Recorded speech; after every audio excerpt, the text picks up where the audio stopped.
So again, my name is Venkat Manthena. I represent American Telangana Association, and here is our attorney, Mr. Edward Bazooka, who has been working for the last 3 days tirelessly with regard especially to this federal criminal case with these students of 8 accused victims, D1 to D6 and then 7 and 8. Here is Edward, who can throw us some light on it. Edward, if you could please. Yes, sir, sure.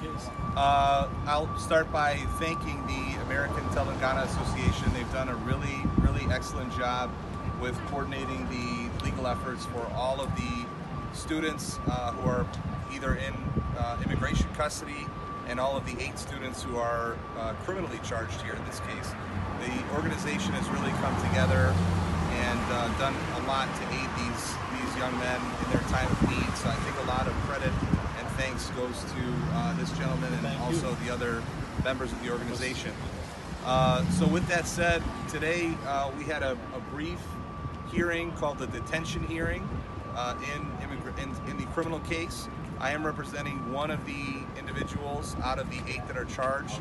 We are working together as a team, myself and the other attorneys, or at least the majority of the other attorneys, to try to get these boys a really good result with their case and hopefully get them out of this mess as soon as possible. What happened today was that we agreed to detention. In other words, that we agreed that my client at least, would remain in custody while this case is pending. And while that may seem like something we would normally want to fight, we want to try to get them out as early as possible, unfortunately in this situation it didn't make a lot of sense. The reason is because not only is he charged criminally, but he also has what's called an immigration hold. And the immigration hold means that even if he were to leave custody of the federal criminal court, he would still have to make his way to immigration custody. The risk that we run there is that he might not get credit for any of the time that he served in federal custody while he was in immigration custody. And so we made the strategic decision for him and for some of the other defendants to not contest their detention and to let them remain where they are for now. We should be receiving a lot more details about the case in the coming weeks, and we look forward to updating what we can update you with. Some of this stuff is confidential and is only allowed for me to discuss with my client and with people that my client authorizes me to. But I can assure you that we will update the American Telangana Association and the people who are interested in this case with whatever we are able to. So one other thing, you know, you and I were actually inside the courtroom. I overheard something like when the judge gave an option to come back if he's interested in the bond. The idea of this is not to get the bond because these guys don't have the status to say, and then these guys might end up in the immigration, the ICE custody.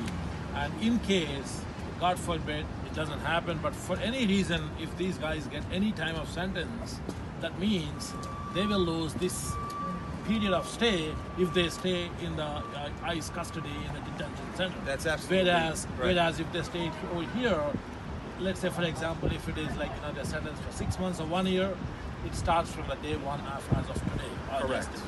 Actually, as of when they were detained, so if they were detained last week, they already have a few days of credit already built in. So yes, if they are at some point going to be sentenced on this case and they do receive a sentence that requires jail time or prison time, they will get credit for all the time that they have served in federal custody. So we want to make sure they get credit.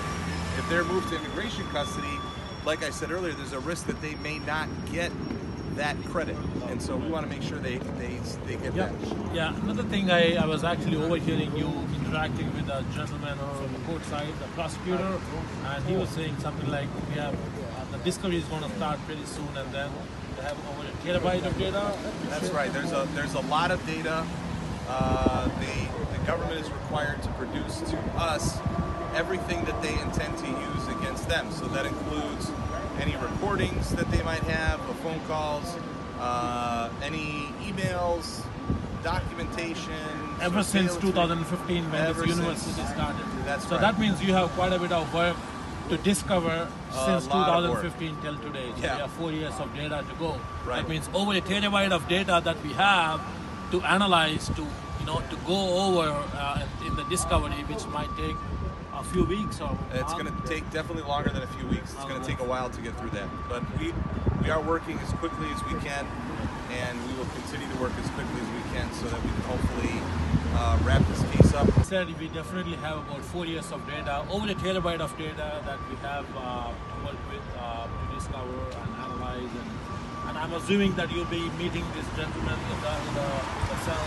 Yeah, of course. I'll be able to take the computer into the jail with me. Okay. And so I'll have the ability to go over every single piece of data that we have with him in detail so that he can, he can have the best idea of what's going on in his case. So when could be the next hearing? I mean, I know this is the preliminary. So the next hearing will probably be a pre-trial or a status conference, and what that is just an opportunity for the judge to say, hey, where have you guys gotten on this case? Have you received all the documentation and data from the government? So that could be in a couple of weeks or so, or it could be soon, but it also, I think the court knows that this is a big case and that there's a lot of stuff to go through here, so they're probably going to give us some time. But we should know the next date sometime this week. Thank you so very much. Thank you very much, and thank you We'll stay in touch. We'll stay constantly. Sure. That's truly Absolutely. appreciate your time. And we understand that you, along with your teammates and other entities, because of the fact, I think you were saying one attorney can only represent one accused, in the federal criminal That's case. right. So that's why we are also engaging your entities, other sources, to represent other three, probably more people. In a criminal case that involves a conspiracy, every person has to have their own attorney because there may be conflicts of interest between different defendants. And so we've organized some attorneys, aside from myself, to work with some of the individuals. Truly appreciate your time in this rainy and all right, cloudy day. We'll all stay right. in touch. Thank you very much. I appreciate it. Thank you. Hello మిమ్మల్నే yo-yo TV app download చేసుకున్నారా? ఇంకా లేదా? మీ app store కి వెళ్ళి వెంటనే download చేసుకోండి. ఈ video గనుక మీకు నచ్చినట్లయితే లైక్ చేయండి, షేర్ చేయండి అండ్ సబ్స్క్రైబ్ చేయండి.